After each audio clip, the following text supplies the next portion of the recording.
গতকাল রাত 12:55 আমাদের যমুনা সেতু পশ্চিম থানার ওসি সাহেবের নেতৃত্বে নিয়মিত চেকপোস্টের অংশ হিসেবে ঢাকাগামী যে অংশটুকু রয়েছে সেখানে আমরা চেকপোস্ট করি।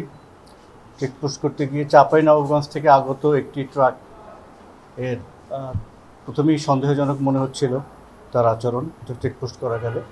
তো পরবর্তীতে তার কেবিনগুলোকে খোঁজা হয়। কেবিন খুঁজে আমাদের অভিযান পরিচালনাকারী দল সেখান থেকে 4 কেজি 330 গ্রাম হেরোইন, যেটি 2 রঙে বিভক্ত, সেটিকে উদ্ধার করে এবং এর সাথে 58 এমপুল নেশা জাতীয় ইঞ্জেকশন জাতীয় যে জিনিস এগুলো উদ্ধার করে।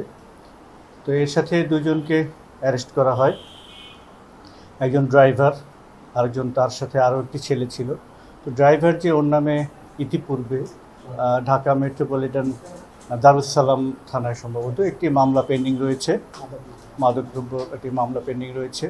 ট্রাকটিতে আসলে গরুর খাদ্য বহনকারী যে ভুসি সেগুলো বহন করা হচ্ছিল বাইরে, আর ভেতরে এই মাদকদ্রব্য বহন করা হচ্ছিল। তো আমরা আসলেই শঙ্কিত যে এইভাবে বিভিন্ন মূল্যবান কিংবা প্রয়োজনীয় পণ্যবাহী ট্রাকে কিংবা যানবাহনে এভাবে যদি মাদক পরিবহন করা হয়ে থাকে, এটা রাজধানী সহ বিভিন্ন অঞ্চলে একটা বিরাট অংশ মানুষকে নষ্ট করে দেওয়া হবে। আমাদের জেলা পুলিশের একটি বড় অভিযানে বলা চলে এটি। আমাদের এই অভিযান আরও ব্যাপক হারে আমরা করতে চাচ্ছি, আপনাদের সহযোগিতা চাচ্ছি এবং আমরা চাচ্ছি মাঝে মধ্যে আপনাদের সাংবাদিক যারা ভাইয়েরা রয়েছেন আপনাদের নিয়ে আমরা এই অভিযানগুলো পরিচালনা করব।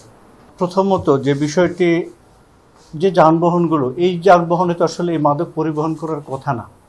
যেহেতু এইটা পরিবহন করার কথা না থাকলেও পরিবহন করা হয়েছে, এখন কোনো পরিবহনকেই কিন্তু সন্দেহের বাইরে রাখার সুযোগ নেই।